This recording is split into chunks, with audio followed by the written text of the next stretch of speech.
ജീവചരിത്രക്കുറിപ്പ് തയ്യാറാക്കാനുള്ളൊരു ചോദ്യം പരീക്ഷയ്ക്ക് നിങ്ങൾക്ക് വരാറുണ്ട്. എന്താണ് ജീവചരിത്രക്കുറിപ്പ്, അതെങ്ങനെയാണ് തയ്യാറാക്കേണ്ടതെന്ന് വളരെ എളുപ്പത്തിൽ നമ്മളിന്ന് പഠിക്കാൻ പോവുകയാണ്. എന്താണ് ജീവചരിത്രക്കുറിപ്പ്? ഒരു വ്യക്തിയുടെ ജീവിതത്തെക്കുറിച്ചുള്ള പ്രധാന വിവരങ്ങൾ കോർത്തിണക്കി തയ്യാറാക്കുന്ന ലഘു വിവരണമാണ് ജീവചരിത്രക്കുറിപ്പ്. ഇത് തയ്യാറാക്കുമ്പോൾ പ്രധാനമായും താഴെ പറയുന്ന കുറച്ച് കാര്യങ്ങൾ ശ്രദ്ധിക്കേണ്ടതുണ്ട്. നമസ്കാരം.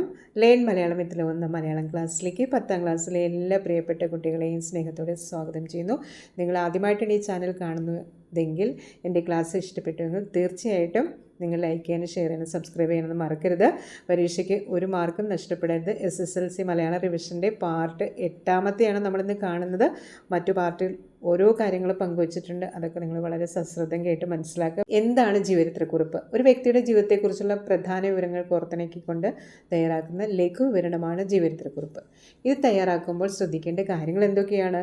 കൃത്യമായൊരു ക്രമം നമുക്ക് ആവശ്യമാണ്. ആദ്യമായി വേണ്ട തലക്കെട്ടാണ്. ആരുടെ ജീവചരിത്രമാണ് എഴുതുന്നത് അദ്ദേഹത്തിൻ്റെ പേര് തലക്കെട്ടായിട്ട്, അതായത് ടൈറ്റിലായിട്ട്, ശീർഷകമായിട്ട് കൊടുക്കുക. ആമുഖം. ആ വ്യക്തി ഏത് മേഖലയിൽ പ്രശസ്തനാണ്, ഉദാഹരണത്തിന് കവിയാണോ, ശാസ്ത്രജ്ഞനാണോ, സാമൂഹ്യ പരിഷ്കർത്താവാണോ എന്ന് പറഞ്ഞു തുടങ്ങുക. ഇനി ജനനം, മരണം, ജനിച്ച സ്ഥലം, തീയതി, മരണവ് തന്നിട്ടുണ്ടെങ്കിൽ അവ കൃത്യമായ വാചകങ്ങൾ ഉൾപ്പെടുത്തുക. വിദ്യാഭ്യാസവും തൊഴിലും, പഠിച്ച സ്ഥാപനങ്ങളെക്കുറിച്ചും അദ്ദേഹം വഹിച്ച പ്രധാന പദവികളെക്കുറിച്ചും സൂചിപ്പിക്കുക. ഇനി പ്രധാന കൃതികൾ അല്ലെങ്കിൽ സംഭാവനകൾ എന്തൊക്കെയാണെന്നാണ് അടുത്തതായി എഴുതേണ്ടത്. സാഹിത്യകാരനാണെങ്കിൽ പ്രധാന പുസ്തകങ്ങൾ, ശാസ്ത്രജ്ഞനാണെങ്കിൽ കണ്ടുപിടുത്തങ്ങൾ എന്നിവ വിവരിക്കുക.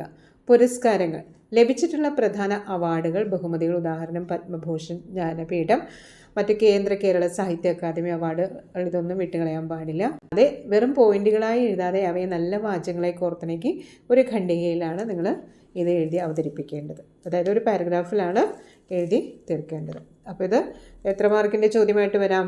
2 മാർക്കിൻ്റെ ആവില്ല, 5 മാർക്കിൻ്റെ ചോദ്യമായിട്ട് നിങ്ങൾക്ക് പ്രതീക്ഷിക്കാവുന്നതാണ്. നിങ്ങളുടെ കമൻറ്റുകൾ അറിയിക്കുക. അതിനനുസരിച്ച് ഞാൻ നിങ്ങൾക്ക് തയ്യാറാക്കി തരുന്നതായിരിക്കും. Okay, thank you. അടുത്ത ക്ലാസ്സിൽ കാണാം.